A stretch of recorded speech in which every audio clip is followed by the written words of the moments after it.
भाग 11। श्रेया बाथरूम में नहाने चली जाती है। वहीं रुद्र भी दूसरे कमरे में चला जाता है। थोड़ी देर के बाद रुद्र रेडी होकर वापस कमरे में आता है, पर अभी तक श्रेया बाथरूम से बाहर नहीं आई थी। रुद्र बाथरूम की तरफ देखता है, अंदर से पानी गिरने की आवाज सुनाई दे रही थी। रुद्र फिर सोफे पर बैठकर अपना लैपटॉप ऑन करके कुछ काम करने लगता है। तभी बाथरूम का दरवाजा खुलता है। रुद्र की नजर श्रेया पर जाकर थम सी जाती है। श्रेया बाथरूम में थी, उसके खुले गिले बालों से पानी टपक रहा था। वो इस समय बहुत खूबसूरत लग रही थी। ऐसा लग रहा था जैसे कोई जल परी उसके सामने खड़ी हो। रुद्र की तो दिल की धड़कन श्रेया को देखते ही तेज रफ्तार से चलने लगी थी। वो अभी भी पल के झपकाए उसे ही देख रहा था। श्रेया मिरर के सामने खड़ी हो जाती है और हेयर ड्रायर से अपने बाल सुखाने लगती है। वो फिर मिरर से रुद्र को देखती है। रुद्र अभी भी उसे ही देख रहा था। श्रेया को उसकी नजरें खुद पर महसूस हो रही थी, जिससे वो बहुत ज्यादा ही अनकंफर्टेबल फील करने लगी थी। वो फिर रुद्र को पूरी तरह से इग्नोर कर देती है और वापस अपने बाल सुखाने लगती है। रुद्र ये देखकर गुस्से में खड़ा हो जाता है, क्योंकि रुद्र प्रताप सिंह को इग्नोर होना बिल्कुल पसंद नहीं था। रुद्र फिर उसके पीछे आकर खड़ा हो जाता है और उसे मिरर में देखने लगता है। श्रेया अभी भी उसे इग्नोर कर रही थी। रुद्र ये देखकर उसका हाथ पकड़कर उसे अपनी तरफ पलटता है और उसके कमर के पीछे अपना हाथ डालकर उसे अपने बेहद करीब कर लेता है। श्रेया उसके अचानक ऐसे करने से बहुत ही बुरी तरह घबरा जाती है। रुद्र गुस्से में उसे बोलता है, मुझे इग्नोर क्यों कर रही हो? छोड़िए मुझे रुद्र जी, पहले ये बताओ क्यों इग्नोर कर रही हो मुझे? कॉलेज जाने के लिए रेडी होना है, मुझे छोड़िए। मैंने तुमसे कुछ सवाल पूछा है, पहले उसका जवाब दो, उसके बाद ही तुम इस कमरे से बाहर जा पाओगी। वो मैं नहीं चाहती कि कॉलेज में सबको पता चले कि मेरी शादी हो चुकी है। अच्छा, इसलिए तुम मुझे इग्नोर कर रही हो? चलो, अब तो सबको पता चलेगा ही कि तुम सिर्फ मेरी हो। इतना बोलकर रुद्र उसके गले में किस करने लगता है। श्रेया उसकी पकड़ से छूटने की कोशिश करने लगती है, पर रुद्र की पकड़ बहुत ज्यादा मजबूत थी। रुद्र फिर उसके गले में बाइट कर देता है, जिससे श्रेया की चीख निकल पड़ती है। रुद्र फिर उसे छोड़ देता है। श्रेया अपने गले की तरफ देखती है, जिसमें बाइट का निशान हो चुका था। रुद्र उसे बोलता है, अब जाओ कॉलेज और इस निशान को देखकर सबको पता चल जाएगा कि तुम मेरी हो। और दूसरी बात, दोबारा मुझे इग्नोर मत करना, पनिशमेंट दूंगा तुम्हें। अब जल्दी से रेडी होकर नीचे आ जाओ, मैं तुम्हारा ब्रेकफास्ट पर इंतजार कर रहा हूँ। इतना बोलकर उसके गाल पर किस करके मुस्कुराता हुआ कमरे से बाहर आ जाता है। श्रेया गुस्से में टेबल पर रखा जितना भी सामान था सब उठाकर फेंकते हुए बोलती है, बहुत ही जल्द मैं तुमसे तलाक ले लूंगी रुद्र प्रताप सिंह। मैं तुम्हारे साथ नहीं रह सकती, मुझे कुछ ऐसा करना पड़ेगा जिससे तुम खुद मुझसे तलाक ले लो। थोड़ी देर के बाद श्रेया भी रेडी होकर नीचे आती है। उसने बहुत ही खूबसूरत सा सूट पहना हुआ था। फिर वो रुद्र के बगल में आकर बैठ जाती है और टेबल की तरफ देखती है। टेबल पर बहुत सारी खाने की डिशेस रखी हुई थी। श्रेया उन सबको देखकर एक मेड को आवाज लगाती है। मेड उसके सामने आकर अपना सर झुका लेती है। श्रेया, जाओ मेरे लिए इडली और सांभर लेकर आओ। पर बहुरानी वो अभी बना नहीं है। क्यों नहीं बनाया? जब इतना कुछ बनाया था तो उसे भी बनाना चाहिए था ना। रुद्र ये सुनकर उसे बोलता है, वो रात को खा लेना, मैं बोल दूंगा बनवाने के लिए, लेकिन अभी जो सामने रखा हुआ है उसे खाओ। नहीं, मुझे ये सब नहीं खाना, मुझे अपनी पसंद का खाना है और मेरा अभी इडली खाने का मन है। रुद्र उसे फिर से समझाते हुए बोलता है, पर वो अभी नहीं बना है ना, रात तक बन जाएगा, रात को खा लेना। नहीं, खाऊंगी तो मैं इडली ही, वरना कुछ नहीं खाऊंगी। श्रेया ऐसे ही थी। वो हमेशा खाने पीने के मामले में ऐसे ही जिद किया करती थी। जो खाना उसके सामने रखा था वो कभी नहीं खाती थी, बल्कि दूसरी खाने की चीज की डिमांड करती थी। पर रुद्र को ऐसा करना बिल्कुल पसंद नहीं था। उसे बिल्कुल पसंद नहीं था कि कोई खाने के सामने खाने का अपमान करे। रुद्र उसकी बात सुनकर गुस्से में बोलता है, तो फिर भूखी रहो।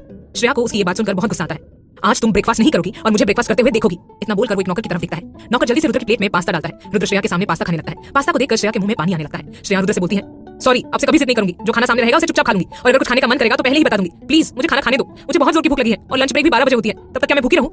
रुद्र, हाँ तुम भूखी रहोगी लंच ब्रेक तक। अब चुपचाप से खड़ी रहो और एक शब्द भी मत बोलना। श्रेया की आंखों से पानी गिरने लगता है, पर रुद्र पर कोई असर नहीं हो रहा। रुद्र ब्रेकफास्ट करने के बाद जूस पीता है और फिर एक नैपकिन से अपना मुंह साफ करके खड़ा हो जाता है और वो फिर श्रेया का हाथ पकड़कर उसे बाहर की तरफ ले जाने लगता है। श्रेया पलटकर खाने की टेबल की तरफ बार-बार देख रही थी। रुद्र उसे बाहर लेकर कार के अंदर बैठता है और खुद भी उसके बगल में बैठ जाता है। ड्राइवर कार को श्रेया के कॉलेज की तरफ मोड़ देता है। कार थोड़ी देर के बाद कॉलेज के बाहर आकर रुकती है। रुद्र श्रेया के गाल पर किस करके उसे बाय बोलता है। श्रेया गुस्से में कार से उतरकर कॉलेज के अंदर चली जाती है। रुद्र फिर ड्राइवर को कहकर ऑफिस चला जाता है। ड्राइवर भी कार को ऑफिस की तरफ मोड़ देता है। श्रेया गुस्से में कॉलेज के अंदर जाती है और वहां से सीधा कैंटीन की तरफ चली जाती है।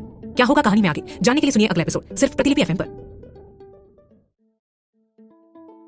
भाग 12। रुद्र श्रेया के गाल पर किस करके उसे बाय बोलता है। श्रेया गुस्से में कार से उतरकर कॉलेज के अंदर चली जाती है। रुद्र फिर ड्राइवर को ऑफिस करने बोलता है। ड्राइवर भी कार को ऑफिस की तरफ मोड़ देता है। श्रेया गुस्से में कॉलेज के अंदर जाती है और वहां से सीधा कैंटीन की तरफ चली जाती है। ज्योति, श्रेया की रूममेट, उसे कॉलेज में देखकर हैरान और खुश दोनों हो रही थी। वो भी श्रेया के पीछे कैंटीन की तरफ जाती है। श्रेया कैंटीन में जाकर 2 प्लेट समोसा, सैंडविच, बर्गर और कोल्ड ड्रिंक ऑर्डर करके एक चेयर पर बैठ जाती है। ज्योति जल्दी से उसके पास आती है और वो भी उसके सामने लगे चेयर पर बैठते हुए बोलती है, श्रेया तू यहाँ कॉलेज में?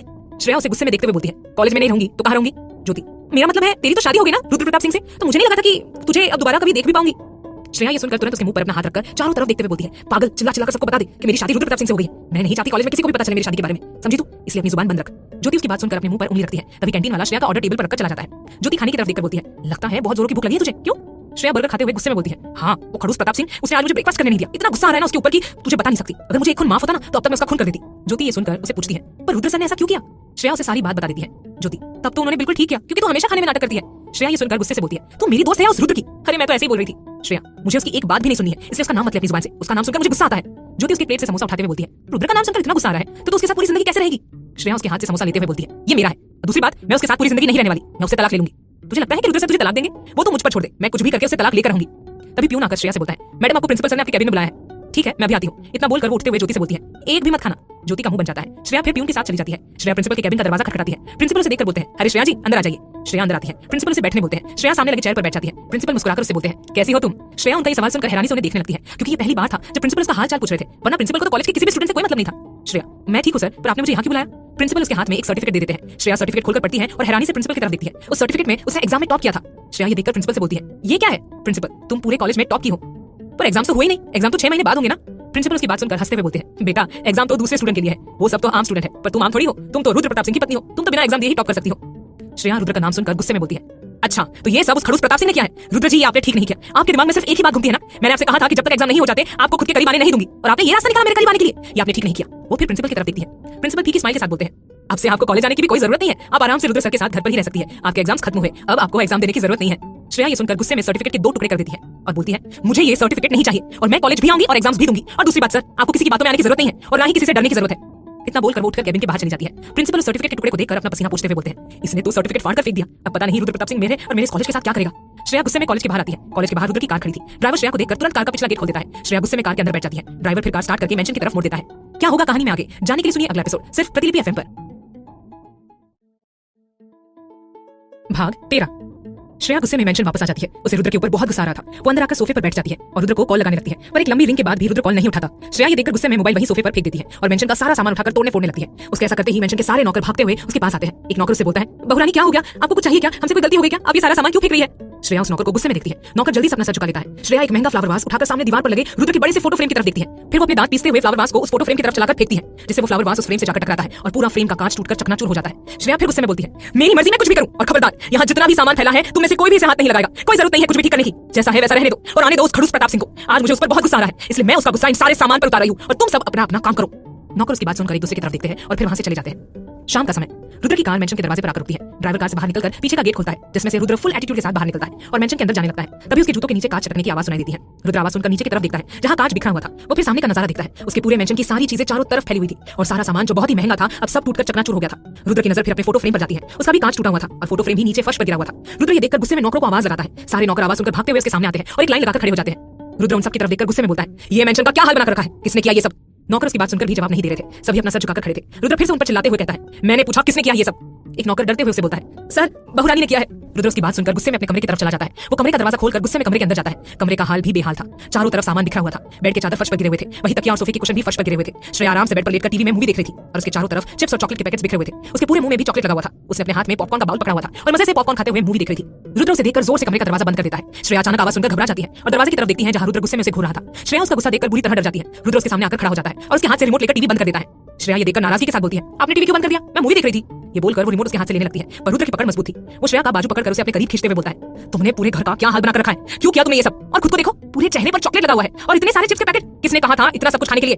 श्रेया, मैं ऐसी ही हूँ, मुझे ऐसे ही रहना पसंद है। मुझे आपकी तरह डिसिप्लिन और साफ सुथरा रहना बिल्कुल पसंद नहीं है। और दूसरी बात, अगर आपको मेरे साथ रहना है तो मेरी इन आदतों को झेलना पड़ेगा, वरना आप मुझे तलाक दे सकते हैं। रुद्र उसके मुंह से तलाक का नाम सुनकर हैरानी से बोलता है, क्या क्या कहा तुमने, मैं तुम्हें तलाक दे दूं। श्रेया, हाँ मुझे आपसे तलाक चाहिए।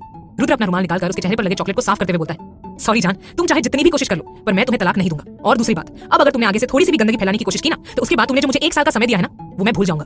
श्रेया उसकी ये बात सुनकर घबरा जाती है। रुद्र, जाओ अब बाथरूम में और अच्छे से खुद को साफ करो, उसके बाद तुम 100 बार मेरे गालों पर किस करोगी और सॉरी बोलोगी। श्रेया उसकी ये बात सुनकर हैरानी से बोलती है, क्या 100 बार किस। रुद्र, हाँ 100 बार किस करोगी, क्योंकि आज तुमने जो मुझसे तलाक की बात बोली ना वो सुनकर मुझे बहुत गुस्सा आ रहा है, इसीलिए इतनी छोटी सी सजा दे रहा हूँ। पर अगली बार ध्यान रखना, अगली बार गलती की ना तो सजा इससे भी बड़ी होगी। चलो अब। इतना बोलकर वो उसका हाथ पकड़कर उसे बाथरूम के अंदर ले जाता है और दरवाजा बंद कर देता है। आगे क्या होगा जानने के लिए सुनिए अगला एपिसोड सिर्फ प्रतिलिपि एफएम पर। भाग 14। रुद्र श्रेया से बोलता है, तुम मुझे 100 बार किस करोगी, क्योंकि आज तुमने जो मुझसे तलाक की बात बोली है ना वो सुनकर मुझे बहुत गुस्सा आ रहा है, इसीलिए इतनी छोटी सी सजा दे रहा हूँ। पर अगली बार ध्यान रखना, अगली बार गलती की ना तो सजा इससे भी बड़ी होगी। चलो अब। इतना बोलकर उसका हाथ पकड़कर उसे बाथरूम के अंदर ले जाता है और दरवाजा बंद कर देता है। श्रेया ये देखकर उसे बोलती है, आप बाहर जाइए, मैं खुद को साफ करके अभी आ जाऊंगी। रुद्र अपने कपड़े खोलते हुए बोलता है, नहीं मुझे भी नहाना है, तो चलो साथ में नहाते हैं, इससे पानी की बचत होगी। श्रेया रुद्र के मुंह से जब ये सुनती है तो घबरा जाती है। वो फिर से उससे बोलती है, सॉरी रुद्र जी प्लीज बाहर जाइए, मैं आपके सामने नहीं नहा सकती। क्यों नहीं नहा सकती, मैं तुम्हारा पति हूँ, मुझसे कैसे शर्म। इतना बोलकर वो अपना शर्ट खोलकर फेंक देता है। श्रेया पहली बार उसकी बॉडी देख रही थी। रुद्र का परफेक्ट बॉडी 6 पैक्स एब देखकर तो श्रेया जैसे अपने होश ही खो देती थी। वो एक बार उसकी बॉडी की तरफ देख रही थी। रुद्र ये देखकर उसके करीब आता है और उसके दोनों हाथ पकड़कर अपने सीने पर रखते हुए बोलता है, ऐसे क्या देख रही हो, अच्छे से फील करके देखो, मैं तुम्हारा ही हूँ, तुम जो करना चाहती हो मेरे साथ कर सकती हो, मुझे बिल्कुल भी बुरा नहीं लगेगा। तुम कहो तो ये 1 साल वाला कॉन्ट्रैक्ट भी आज ही खत्म कर देते हैं, मैं बिल्कुल तैयार हूँ। श्रेया उसकी ये बात सुनकर उसके सीने से अपने दोनों हाथ हटाते हुए बोलती है, नहीं नहीं आपको 1 साल इंतजार करना ही पड़ेगा, प्लीज बाहर जाइए। रुद्र, मैं तो नहीं जाऊंगा बाहर और ना तुम्हें जाने दूंगा। इतना बोलकर वो बाथटब में बैठ जाता है और अपनी आंखें बंद कर लेता है। श्रेया अभी भी शॉवर के नीचे खड़ी उसे देख रही थी। रुद्र आंखें बंद किए हुए उसे बोलता है, मेरी आंख खुलने के पहले नहा लेना, वरना मैं फिर तुम्हें अपने तरीके से नहलाऊंगा जो तुम्हें अच्छा नहीं लगेगा। श्रेया उसे कोई जवाब नहीं देती, वो उसे ही देख रही थी। रुद्र की आंखें बंद थी। श्रेया ये देखकर धीरे-धीरे अपने कपड़े खोलने लगती है। तभी रुद्र के कानों में शॉवर ऑन करने की आवाज सुनाई पड़ती है। आवाज सुनकर उसके होठों पर मुस्कुराहट आ जाती है। श्रेया उसे ही देख रही थी और उसके चेहरे को। रुद्र की आंखें अभी भी बंद थी। श्रेया फिर जल्दी से नहाकर बाथरूम के बाहर भाग जाती है। उसके बाहर जाते ही रुद्र अपनी आंखें खोल देता है और हंसते हुए बोलता है, तुम्हारे पीठ पे जो तिल है ना वो बहुत ब्यूटीफुल है। थोड़ी देर के बाद वो भी नहाकर बाहर आता है। श्रेया बेड पर बैठी हुई थी। वो उसकी तरफ देखती है। रुद्र ने सिर्फ एक टॉवेल लपेटा हुआ था। उसके बाल अभी भी गीले थे और बहुत ज्यादा हैंडसम लग रहा था। रुद्र फिर उसके करीब आकर बैठ जाता है। श्रेया ये देखकर थोड़ा साइड हटते हुए बोलती है, आप मेरे करीब क्यों बैठ गए, जाइए और जाकर कपड़े पहनिए। रुद्र उसकी बात सुनकर उसका बाजू पकड़ लेता है और उसे अपनी तरफ खींच लेता है। श्रेया उसकी आंखों में देखने लगती है। रुद्र से बोलता है, तुम शायद भूल रही हो कि मैंने तुमसे क्या कहा था। श्रेया, क्या कहा था। तुम्हें मुझे 100 किस करना है और साथ में सॉरी भी बोलना है, तो चलो शुरू हो जाओ और हाँ अच्छे से किस करना मुझे। श्रेया उसकी बात सुनकर धीरे से बोलती है, इसे अभी भी ये बात याद है, मुझे तो लगा था भूल गया होगा। तभी रुद्र मुस्कुराते हुए बोलता है, मैं कोई बात नहीं भूलता। श्रेया उसकी तरफ देखती है क्योंकि उसने बहुत धीरे से बोला था, पर रुद्र को फिर भी सुनाई दे दिया। रुद्र, चलो अब शुरू हो जाओ, फिर डिनर करने भी चलना है। वैसे भी तुमने सुबह ब्रेकफास्ट भी नहीं किया था, भूख लगी होगी। मैं आपको 100 बार किस नहीं कर सकती, सॉरी बोल दूंगी पर किस मुझसे नहीं होगी। रुद्र उसकी ये बात सुनकर उसको दोनों कंधों से पकड़ लेता है और अपना चेहरा उसके चेहरे के बेहद करीब ले आता है, जिससे श्रेया को उसकी सांसें महसूस होने लगती है। रुद्र उसकी आंखों में देखते हुए बोलता है, मैंने कहा तुम्हें मुझे 100 बार किस करना पड़ेगा, वो भी सॉरी बोलने के साथ। और अगर तुमने मेरी बात नहीं मानी ना तो फिर। इतना बोलकर वो अपनी बात अधूरा छोड़ देता है और उसे बेड पर धक्का देकर उसके ऊपर आ जाता है। श्रेया ये देखकर बहुत बुरी तरह से डर जाती है। वो उसे खुद के ऊपर से हटाने की कोशिश करने लगती है, पर वो रुद्र को हिला भी नहीं पा रही थी। रुद्र फिर उसका दोनों हाथ ऊपर करके अपने हाथों से मजबूती से पकड़ लेता है और उसके चेहरे पर किस करने लगता है। श्रेया ये देखकर बोलती है, ठीक है, मैं आपको किस करने के लिए तैयार हूं, मुझे छोड़िए और हटिए मेरे ऊपर से, आप बहुत भारी है, मुझसे सांस भी नहीं ली जा रही है। रुद्र ये सुनकर साइड ले जाता है और उसकी तरफ अपना सर करके बोलता है, चलो आओ अब तुम मेरे ऊपर आओ और मुझे किस करो। श्रेया ये सुनकर उसके ऊपर आ जाती है और उसे किस करने के साथ साथ सॉरी भी बोलने लगती है। 100 किस पूरे होते ही श्रेया की जान में जान आती है। वो फिर उठकर बैठने लगती है। तभी रुद्र उसका हाथ पकड़कर वापस उसे अपने ऊपर खींच लेता है और अपना एक हाथ उसके कमर के पीछे और दूसरा हाथ उसके सर के पीछे करके उसके होठों पर अपने होठ रख देता है। श्रेया की आंखें उसके अचानक किस करने से बड़ी हो जाती है। रुद्र उसे बहुत ही पैशनेटली तरीके से किस करता है। करीब 5 मिनट के बाद रुद्र उसके होठों को छोड़ देता है। श्रेया लंबी सांसें लेने लगती है। उसे तो ऐसा लग रहा था जैसे रुद्र 1 सेकंड भी देर करता तो उसकी सांसें रुक जाती। रुद्र फिर उठकर चेंजिंग रूम में अपने कपड़े पहनने चला जाता है। क्या होगा कहानी में आगे जानने के लिए सुनिए अगला एपिसोड सिर्फ प्रतिलिपि एफएम पर। भाग 15। रुद्र के अचानक किस करने से श्रेया की आंखें बड़ी हो जाती है। रुद्र उसे बहुत ही पैशनेटली तरीके से किस कर रहा था। करीब 5 मिनट के बाद रुद्र उसके होठों को छोड़ देता है। श्रेया लंबी सांसें लेने लगती है। उसे तो ऐसे लगने लगा था जैसे रुद्र 1 सेकंड भी देर करता तो उसकी सांसें ही रुक जाती। रुद्र फिर उठकर चेंजिंग रूम में अपने कपड़े पहनने चला जाता है। श्रेया भी उठकर बैठ जाती है। रुद्र थोड़ी देर बाद चेंज करके आता है और उससे बोलता है, चलो चलकर डिनर करते हैं। श्रेया भी बिना कोई जवाब दिए उसके साथ नीचे डिनर करने चली जाती है। डिनर टेबल पर श्रेया की पसंद की डिश रखी हुई थी। श्रेया के होठों पर बड़ी सी मुस्कुराहट आ जाती है। वो रुद्र की तरफ देखती है। रुद्र भी काफी देर से उसे ही देख रहा था। श्रेया, ये सब तो मेरी पसंद की चीजें हैं। हाँ जानता हूँ, सुबह तुमने ब्रेकफास्ट नहीं किया था ना, इसलिए मैं तो करना चाहती थी पर आपने ही मना कर दिया था, क्योंकि तुम्हें पनिशमेंट जो मिली थी कि आगे से तुम खाने की इज्जत करो। अब चलो, तुमने अपना पनिशमेंट पूरा कर लिया है, इसलिए तुम्हारी पसंद की चीजें बनी है, अब आराम से खाओ। श्रेया फिर डिनर करने लगती है। डिनर करने के बाद रुद्र और श्रेया कमरे में आते हैं। श्रेया बेड पर बैठ जाती है और अपने न्यू मोबाइल में गेम खेलने लगती है। रुद्र उसे एक नजर देखता है और फिर सूटकेस निकालकर उसमें अपने कपड़े पैकिंग करने लगता है। श्रेया ये देखकर उसे पूछती है, आप कहीं जा रहे हैं क्या? रुद्र, हाँ, कल सुबह लंदन जा रहा हूँ, 1 हफ्ते के लिए बिजनेस के काम से। श्रेया उसकी बात सुनकर फिर से गेम खेलने लगती है। तभी कुछ मिनटों के बाद उसके दिमाग में कुछ आता है और वो रुद्र से बोलती है, आप लंदन जा रहे हैं तो क्या मैं अपने घर कोलकाता जा सकती हूँ? मुझे सबकी बहुत याद आ रही है, प्लीज मना मत कीजिएगा। रुद्र, बदले में मुझे क्या मिलेगा? श्रेया, मतलब ये कि अगर मैंने तुम्हें तुम्हारे घर जाने दिया तो बदले में मुझे भी कुछ चाहिए। और आपको क्या चाहिए? रुद्र उसे अजीब नजरों से देखते हुए बोलता है, तुम जानती हो कि मुझे क्या चाहिए? श्रेया ये देखकर गुस्से में बोलती है, रुद्र आप सारे मर्द ना एक जैसे ही होते हो, आप लोगों के दिमाग में सिर्फ एक ही बातें घूमती है ना? रुद्र अपना सूटकेस बंद करते हुए बोलता है, चुप रहो, सारे मर्द के दिमाग में क्या चलता है मुझे वो जानने में कोई मतलब नहीं है और ना ही तुम्हें जानना चाहिए। मेरे दिमाग में क्या चल रहा है तुम्हें इस बारे में सोचना चाहिए, समझी? और दूसरे मर्दों का नाम मैं तुम्हारे मुंह से नहीं सुनना चाहता। तुम्हारे जुबान पर नाम होगा तो सिर्फ रुद्र प्रताप सिंह का और किसी का नहीं। श्रेया उसकी बात सुनकर खामोश हो जाती है। रुद्र आगे बोलता है, एक बात ध्यान रखना, मैं तुम्हें जाने तो दे दूंगा पर 1 हफ्ते के अंदर वापस आ जाना। और दूसरी बात, अपने घर वालों को हमारी शादी के बारे में भी बता देना, क्योंकि अब मैं तुम्हें खुद से दूर जाने नहीं दे सकता। श्रेया, क्या शादी के बारे में बता दूं? पर मैं कैसे बता सकती हूँ? क्यों नहीं बता सकती? एक ना एक दिन तो उन्हें पता चल ही जाएगा ना, फिर छुपाना क्यों चाहती हो? बता दो, जितना जल्दी बता दोगी उतना तुम्हारे लिए ही अच्छा रहेगा। श्रेया, पर मुझे समय चाहिए, कॉलेज के एग्जाम के बाद मैं उन्हें बता दूंगी। रुद्र, एग्जाम? कौन सा एग्जाम? तुम्हारे सर्टिफिकेट तो आ चुके हैं ना और तुमने पूरे कॉलेज में टॉप भी किया है, फिर तुम किस एग्जाम की बात कर रही हो? श्रेया उसकी बात सुनकर गुस्से में बोलती है, देखिए रुद्र जी, आपने जो आज कॉलेज में किया था ना उसके लिए मैंने आपसे कुछ नहीं बोला, अगर चाहती तो बहुत कुछ बोल सकती थी। मैंने आपका दिया हुआ सर्टिफिकेट फाड़कर फेंक दिया है। और दूसरी बात, मैं अपने एग्जाम्स भी दूंगी, इसलिए दोबारा ऐसा कुछ मत कीजिएगा। रुद्र उसका हाथ पकड़कर उसे अपने करीब खींच लेता है और उसकी आंखों में देखते हुए बोलता है, चलो ठीक है, नहीं करूंगा ऐसा कुछ, पर तुम भी मेरी बात याद रखना, अपने परिवार वालों को हमारी शादी के बारे में बता देना। श्रेया उसकी बात का कोई जवाब नहीं देती। रुद्र फिर उसे बेड पर लेटा देता है और वो भी उसके बगल में लेटकर उसे कसकर अपनी बाहों में भरकर कमरे की लाइट ऑफ कर देता है। अगली सुबह श्रेया की नींद खुलती है। वो देखती है कि रुद्र अभी भी नहा कर निकला था। श्रेया की नजर उसकी परफेक्ट बॉडी पर जाकर थमसी जाती है। रुद्र की बॉडी दिखने में काफी अट्रैक्टिव थी। श्रेया न चाहते हुए भी एक तक उसकी बॉडी को निहारी जा रही थी। तभी रुद्र अलमारी खोलकर अपने कपड़ों की तरफ देखते हुए बोलता है, मुझे बाद में देख लेना, पहले यहाँ आओ और तैयार होने में मेरी मदद करो। श्रेया उसके अचानक बोलने से हड़बड़ा जाती है और तुरंत उठकर उसके पास चली जाती है। रुद्र एक शर्ट निकालकर उसके हाथों में पकड़ाते हुए बोलता है, ये लो और ये मुझे पहनाओ। श्रेया, क्या? मैं क्यों पहनाऊं? क्योंकि मैं तुम्हारा पति हूं और मैं तुम्हें बोल रहा हूं, अब चुपचाप से ये शर्ट पहनाओ वरना यहाँ से तुम्हें जाने नहीं दूंगा। श्रेया गुस्से में उसे देखती है और शर्ट लेकर उसे पहनाने लगती है। रुद्र की नजरें उसके ऊपर ही थी। श्रेया उसके शर्ट का एक एक बटन बंद करने लगती है। रुद्र फिर अपनी एक उंगली को उसकी कमर पर फेरने लगता है। श्रेया ये देखकर रुक जाती है। रुद्र ये देखकर उसकी कमर पर अपना हाथ डालकर उसे अपने करीब करते हुए बोलता है, रुक क्यों गई तुम? मैंने कहा क्या तुम्हें रुकने को? नहीं ना, तो शर्ट पहनाओ और अगर अब रुकी तो किस कर लूंगा। श्रेया उसकी धमकी सुनकर उसके शर्ट का बटन जल्दी जल्दी बंद करने लगती है। रुद्र के होठों पर उसकी घबराहट देखकर हल्की मुस्कुराहट आ जाती है। क्या होगा कहानी में आगे जानने के लिए सुनिए अगला एपिसोड सिर्फ प्रतिलिपि एफएम पर। भाग 16। श्रेया रुद्र के शर्ट का एक एक बटन बंद करने लगती है। रुद्र अपनी एक उंगली को उसकी कमर पर फेरने लगता है। श्रेया ये देखकर रुक जाती है। रुद्र ये देखकर उसकी कमर पर अपना हाथ डालकर उसे अपने करीब कर लेता है और बोलता है, रुक क्यों गई? मैंने कहा क्या तुम्हें रुकने को? नहीं ना, तो शर्ट पहनाओ और अगर अब रुकी तो किस कर लूंगा। श्रेया उसकी धमकी सुनकर उसके शर्ट का बटन जल्दी जल्दी बंद करने लगती है। रुद्र के होठों पर उसकी घबराहट देखकर हल्की मुस्कुराहट आ जाती है। श्रेया पूरे बटन बंद करने के बाद रुद्र से बोलती है, हो गया, अभी कहाँ हुआ है? मेरे बाल कौन बनाएगा? आप कोई छोटे बच्चे हैं क्या जो सब कुछ मैं ही कर दूं? रुद्र उसे आंखें दिखाकर बोलता है, तुम्हें अपने घर जाना है या नहीं?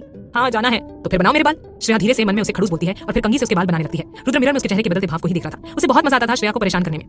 बाल बनाने के बाद श्रेया रुद्र से बोलती है, हो गया या और कुछ? रुद्र से नीचे की तरफ इशारा करता है। श्रेया नीचे की तरफ देखती है। रुद्र ने टॉवेल लपेटा हुआ था। वो श्रेया के कान में धीरे से बोलता है, मुझे पैंट कौन पहनाएगा? रुद्र की ये बेशर्मी भरी बातें सुनकर श्रेया के गाल लाल हो जाते हैं, कुछ शर्म के कारण तो कुछ गुस्से के कारण। रुद्र फिर अपने टॉवेल को अपने हाथ से पकड़ लेता है और खुलने ही वाला होता है कि तभी श्रेया बाथरूम के अंदर भाग जाती है और बाथरूम का दरवाजा जोर से बंद कर देती है। रुद्र ये देखकर जोर से हंसने लगता है क्योंकि ऐसा उसने जानबूझकर कहा था और फिर चेंजिंग रूम में चला जाता है। थोड़ी देर के बाद श्रेया बाथरूम के दरवाजे से अपना सर निकालकर बाहर कमरे की तरफ देखती है क्योंकि जल्दबाजी में वो अपने कपड़े ले जाना ही भूल गई थी। वो सिर्फ बाथरूम में ही थी और ऐसे रुद्र के सामने आने में उसे बहुत शर्म आ रही थी। रुद्र सोफे पर बैठा हुआ था और लैपटॉप में काम कर रहा था। श्रेया उसे देखकर बाथरूम का दरवाजा वापस बंद कर देती है। थोड़ी देर के बाद वो फिर से दरवाजा खोलकर सोफे की तरफ देखती है। रुद्र अभी भी काम कर रहा था। श्रेया ये देखकर खुद में ही बोलती है, इसे क्या सारा काम यही करना है? बाहर जाकर नहीं कर सकता था क्या? अब मैं इसके सामने बाहर कैसे निकलूं? रुद्र को भी एहसास होता है कि जैसे श्रेया उसे देख रही है। वो लैपटॉप पर काम करते करते रुक जाता है और बाथरूम की तरफ देखता है। श्रेया उसे देखकर जल्दी से बाथरूम का दरवाजा बंद कर देती है। रुद्र अपना लैपटॉप साइड में रखकर सोफे से उठ जाता है और बाथरूम के दरवाजे तक आकर दरवाजा नॉक करके बोलता है, श्रेया क्या हुआ, तुम ऐसे बार-बार बाहर क्यों झाँक रही हो, कुछ प्रॉब्लम है क्या? नहीं रुद्र जी, कोई प्रॉब्लम नहीं है, आप जाइए, मैं थोड़ी देर बाद आती हूँ। कहाँ जाए, चुपचाप से बाहर निकलो और बताओ क्या बात है। मैं अपने कपड़े ले जाना भूल गई हूँ। रुद्र के होठों पर उसकी ये बात सुनकर हंसी छूट जाती है, पर वो अपनी हंसी को कंट्रोल कर लेता है। वो फिर उससे बोलता है, ठीक है तो बाहर आओ और आकर ले जाओ, कब तक अंदर रहोगी? श्रेया, आपकी फ्लाइट नहीं है क्या, आपको नहीं जाना क्या, आपको लेट हो रहा होगा, आप जाइए ना। बिल्कुल नहीं, मुझे बिल्कुल लेट नहीं हो रहा है, और वैसे भी मैं तो अपने प्राइवेट प्लेन से जाऊंगा ना, तो फ्लाइट छूटने का कोई टेंशन ही नहीं। मैं आपके सामने बाहर नहीं आ सकती। क्यों नहीं आ सकती, मुझसे कैसे शर्म, चलो आओ अब। नहीं, मैं नहीं आऊंगी। अगर तुम नहीं आई ना तो मैं अंदर आ जाऊंगा, पर आप कैसे अंदर आएंगे, दरवाजा तो मैंने लॉक करके रखा है। रुद्र उसकी बात सुनकर मुस्कुराते हुए बोलता है, जान तुम मुझे नहीं जानती, ये पूरा मेंशन मेरा है और तुम चाहे इस मेंशन के जितने भी दरवाजे लॉक क्यों ना कर लो, मैं उसे 1 सेकंड में खोल दूंगा, इसीलिए चुपचाप से बाहर निकलो, चलो आओ अब। श्रेया उसे फिर से मना करते हुए बोलती है, नहीं मैं नहीं आऊंगी।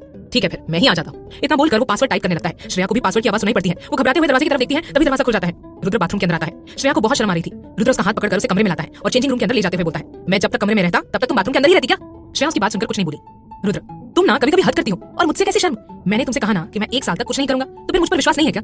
श्रेया अभी भी उसे कुछ नहीं बोल रही थी। रुद्र फिर एक ड्रेस निकालकर उसके हाथ में पकड़ाते हुए बोलता है, ये पहन लो, मैं जा रहा हूँ कमरे में, और जल्दी से पहनकर कमरे में आ जाना, उसके बाद मेरी फ्लाइट भी है और तुम्हें भी तो अपने घर जाना है ना। श्रेया हमें सर हिला देती है। रुद्र फिर उसे वहीं छोड़कर कमरे में चला जाता है। श्रेया भी थोड़ी देर के बाद चेंज करके कमरे में आ जाती है। रुद्र उसे बोलता है, तुम भी अपनी पैकिंग कर लो। श्रेया, उसकी जरूरत नहीं है, वहां घर पर मेरे कपड़े रखे हुए हैं। ठीक है फिर चलो चलते हैं। इतना बोलकर वो श्रेया का हाथ पकड़ लेता है। दोनों फिर कमरे के बाहर चले जाते हैं। क्या होगा कहानी में आगे जानने के लिए सुनिए अगला एपिसोड सिर्फ प्रतिलिपि एफएम पर। भाग 17। रुद्र श्रेया का हाथ पकड़कर उसे कमरे में लाता है और चेंजिंग रूम के अंदर ले जाते हुए बोलता है, मैं जब तक कमरे में रहता तब तक तुम बाथरूम के अंदर ही रहती क्या? श्रेया उसकी बात सुनकर कुछ नहीं बोलती। रुद्र, तुम ना कभी कभी हद करती हो और मुझसे कैसे शर्म, मैंने तुमसे कहा ना कि 1 साल तक मैं कुछ नहीं करूंगा, तो फिर मुझ पर विश्वास नहीं है क्या? श्रेया अभी भी उसे कुछ नहीं बोल रही थी। रुद्र एक ड्रेस निकालकर उसके हाथ में पकड़ाते हुए बोलता है, ये पहन लो, मैं जा रहा हूँ कमरे में और जल्दी से पहनकर कमरे में आ जाना, उसके बाद मेरी फ्लाइट भी है और तुम्हें भी तो अपने घर जाना है ना। श्रेया हमें सर हिला देती है। रुद्र फिर उसे वहीं छोड़कर कमरे में चला जाता है। श्रेया भी थोड़ी देर बाद चेंज करके कमरे में आ जाती है। रुद्र उसे बोलता है, तुम भी अपनी पैकिंग कर लो, उसकी जरूरत नहीं है, वहां घर पर कपड़े रखे हैं मेरे। ठीक है फिर चलो चलते हैं। इतना बोलकर वो श्रेया का हाथ पकड़ लेता है। दोनों फिर कमरे के बाहर चले जाते हैं। रुद्र और श्रेया कमरे से निकलकर नीचे डाइनिंग एरिया की तरफ जाते हैं। दोनों फिर बैठ जाते हैं। रुद्र श्रेया को अपने हाथ से ब्रेकफास्ट खिलाने लगता है। श्रेया भी चुपचाप उसके हाथ से ब्रेकफास्ट खा रही थी। आज वो खाने को लेकर बिल्कुल भी जिद नहीं कर रही थी, क्योंकि उसे रुद्र के गुस्से के बारे में पता था। अगर वो थोड़ा सा भी जिद करती तो पहले की तरह रुद्र उसे पनिशमेंट देता और वो ब्रेकफास्ट भी नहीं कर पाती। इसलिए श्रेया चुपचाप उसके हाथ से ब्रेकफास्ट खा रही थी। रुद्र ब्रेकफास्ट श्रेया को खिलाने के बाद उसके मुंह को नैपकिन से साफ करता है और उसके गाल पर किस करके प्यार से बोलता है, वहां जाकर मुझे हर पल याद करना, समझी? श्रेया उसकी बात सुनकर हाँ में अपना सर हिला देती है। रुद्र से आगे बोलता है, और हाँ मैं तुम्हें जब भी कॉल करूंगा तो मेरा कॉल उठा लेना, और खबरदार अगर तुमने मेरे किसी भी कॉल को इग्नोर किया, और अगर मेरे एक भी कॉल को इग्नोर किया ना तुमने, तो मैं उसी वक्त वहां तुम्हें लेने आ जाऊंगा। श्रेया उसकी धमकी सुनकर उसे आंखें दिखाते हुए बोलती है, अब हर वक्त क्या मैं मोबाइल रखूंगी अपने पास? हाँ रखना पड़ेगा तुम्हें, वरना मैं तुम्हें जाने नहीं दूंगा। अच्छा ठीक है, मैं अपने पास हर वक्त मोबाइल रखूंगी, और अपनी फैमिली को हमारी शादी के बारे में भी बता देना। ठीक है पहले मैं चली तो जाऊं, मेरे जाने से पहले ही आपकी इतनी सारी शर्तें मेरे सामने रखती, क्योंकि मैं तुमसे बहुत प्यार करता हूं इसलिए। श्रेया, ये प्यार नहीं पाबंदी है। रुद्र उसे आंखें दिखाता है। श्रेया फिर खामोश हो जाती है। रुद्र फिर नौकर को सूटकेस लाने बोलता है। नौकर श्रेया और रुद्र के कमरे में जाकर सूटकेस लेकर नीचे आ जाता है। रुद्र श्रेया का हाथ पकड़कर उसे घर के बाहर ले जाता है। ड्राइवर जल्दी से कार का पिछला गेट खोल देता है। रुद्र और श्रेया कार में बैठ जाते हैं। ड्राइवर उन दोनों का सूटकेस डिक्की में डाल देता है और कार स्टार्ट करके कार एयरपोर्ट की तरफ मोड़ देता है। थोड़ी देर में एयरपोर्ट आ जाता है। श्रेया कार से उतरने लगती है, पर रुद्र उसका हाथ पकड़कर उसे रोक लेता है। श्रेया उसकी तरफ देखती है। रुद्र उसे अपनी बाहों में भरकर बोलता है, इतनी जल्दी भी क्या है जाने की, पहले गुड बाय किस तो दे दो। ड्राइवर उन दोनों की बातें सुन रहा था। वो जल्दी से कार से उतरकर दूसरी तरफ मुंह करके खड़ा हो जाता है, क्योंकि वो रुद्र का गुस्सा अच्छे से जानता था। अगर वो एक बार भी उनकी तरफ देखता तो रुद्र उसे जान से ही मार देता। क्या गुड बाय किस? हाँ अब मैं तुम्हें 1 हफ्ते के बाद देख पाऊंगा इसलिए। श्रेया फिर उसके गालों पर किस कर देती है। रुद्र, मुझे बच्चों वाली किस नहीं चाहिए। श्रेया उससे कुछ बोलती तब तक रुद्र उसका चेहरा अपने हाथ में थाम लेता है और उसके होठों पर अपने होठ रखकर किस करने लगता है। श्रेया अपनी आंखें बंद कर लेती है। करीब 2 मिनट के बाद रुद्र उसके होठों से अलग होता है। श्रेया लंबी सांसें ले रही थी। रुद्र फिर उसके माथे पर किस करके उसे बाय बोलता है। श्रेया एयरपोर्ट के अंदर चली जाती है। श्रेया के जाने के बाद रुद्र भी एयरपोर्ट के अंदर चला जाता है। दोनों की अलग फ्लाइट थी। श्रेया रुद्र के प्राइवेट प्लेन में बैठी थी और बाहर देख रही थी। वो पहली बार प्लेन में चढ़ी थी, इसलिए उसे बहुत मजा आ रहा था। रुद्र भी अपने दूसरे प्राइवेट प्लेन में बैठा हुआ था और अपने लैपटॉप में श्रेया की फोटोज देख रहा था। उसके होठों पर हल्की मुस्कुराहट थी। अगली सुबह श्रेया एयरपोर्ट पहुंच चुकी थी। वो एयरपोर्ट के बाहर आती है, तभी एक कार आकर उसके सामने रुक जाती है और एक आदमी कार से निकलकर श्रेया से बोलता है, मैडम मैं रुद्र सर का आदमी हूं, चलिए आपको घर छोड़ देता हूं। श्रेया उसकी कार में जाकर बैठ जाती है। तभी रुद्र का उसे कॉल आता है। श्रेया कॉल उठाकर हेलो बोलती है। रुद्र, पहुंच गई ना अच्छे से? हाँ मैं कार में बैठी हूँ, बस घर जा रही हूँ। और आप? मैं भी अभी एयरपोर्ट से निकला हूँ और होटल जा रहा हूँ, ध्यान रखना अपना। जी ठीक है, आप भी ध्यान रखना।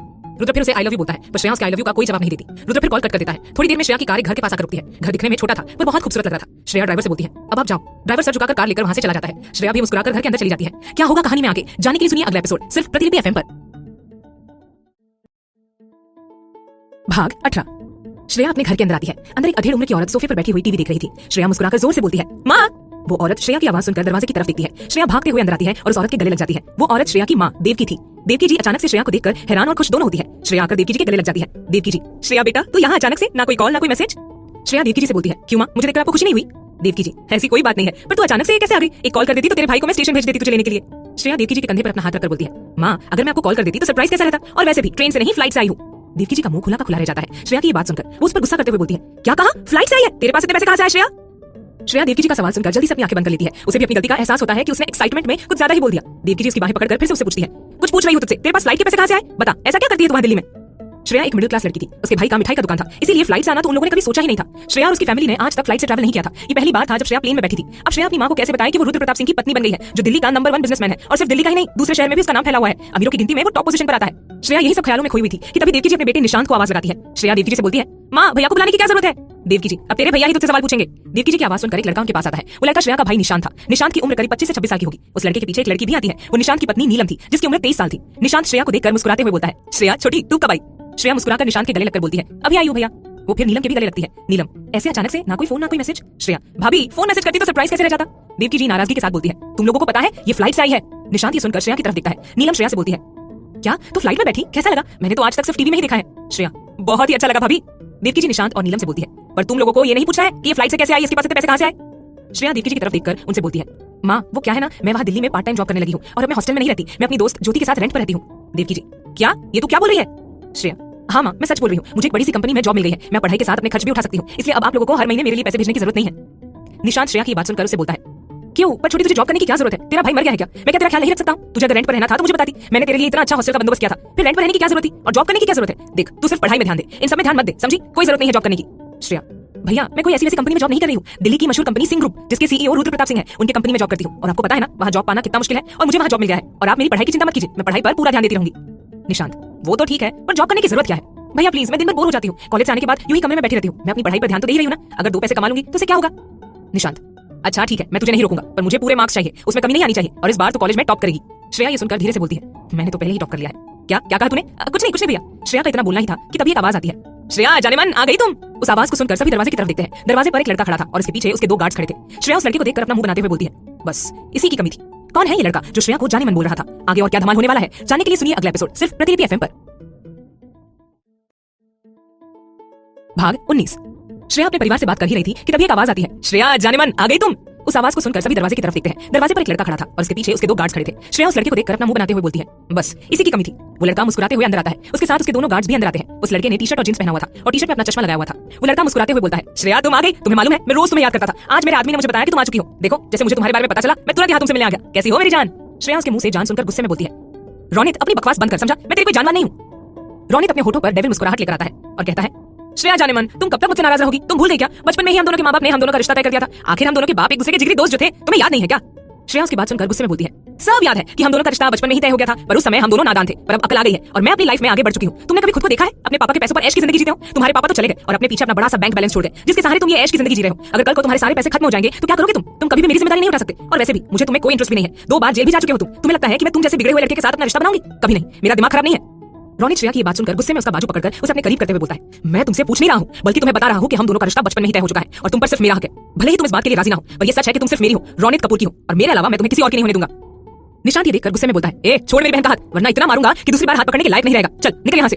रोनित निशांत की आवाज सुनकर उसकी तरफ गुस्से में देखता है और फिर श्रेया का हाथ छोड़कर निशांत के सामने आकर खड़ा हो जाता है। निशांत उसे बहुत ही बुरी तरह गुस्से में घूरा था।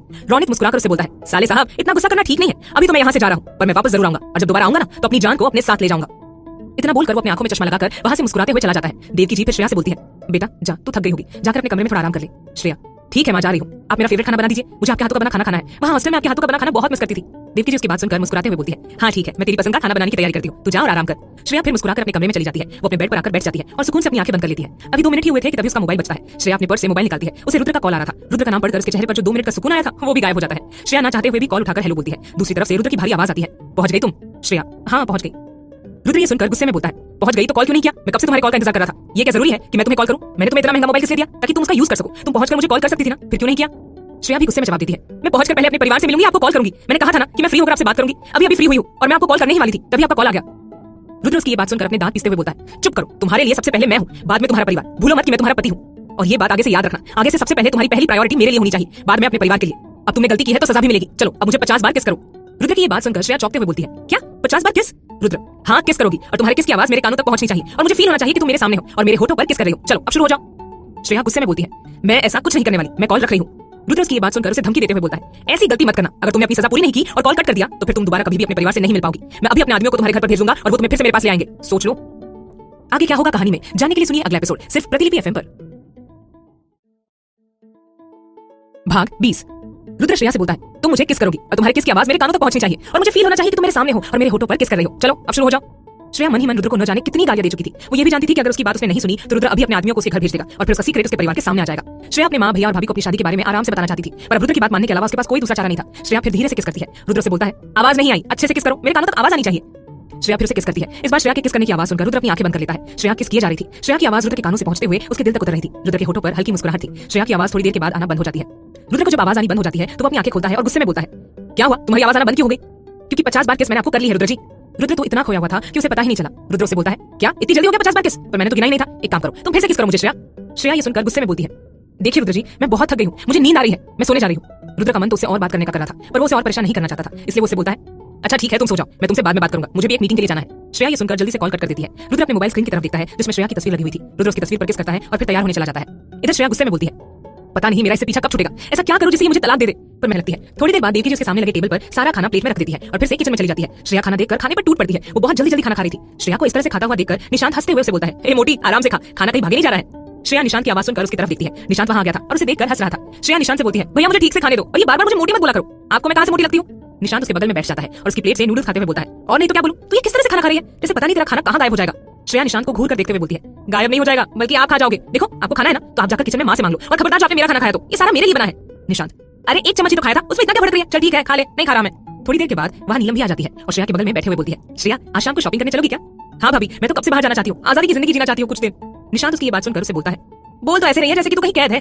श्रेया धीरे से बोलती है, हाँ, एक सोने के पिंजरे में कैद हूँ और गलती से हुई शादी की सजा भुगत रही हूँ। निशांत, क्या कहा तूने? कुछ नहीं भैया, हाँ मुझे खाने दो। निशांत फिर से कोई सवाल नहीं करता। श्रेया भी खाना खाने के बाद अपने कमरे में चली जाती है और फिर बेड पर लेट जाती है। थोड़ी देर के बाद उसे नींद आ जाती है और वो नींद की आगोश में चली जाती है। क्या होगा कहानी में आगे जानने के लिए सुनिए अगला एपिसोड सिर्फ प्रतिलिपि FM पर।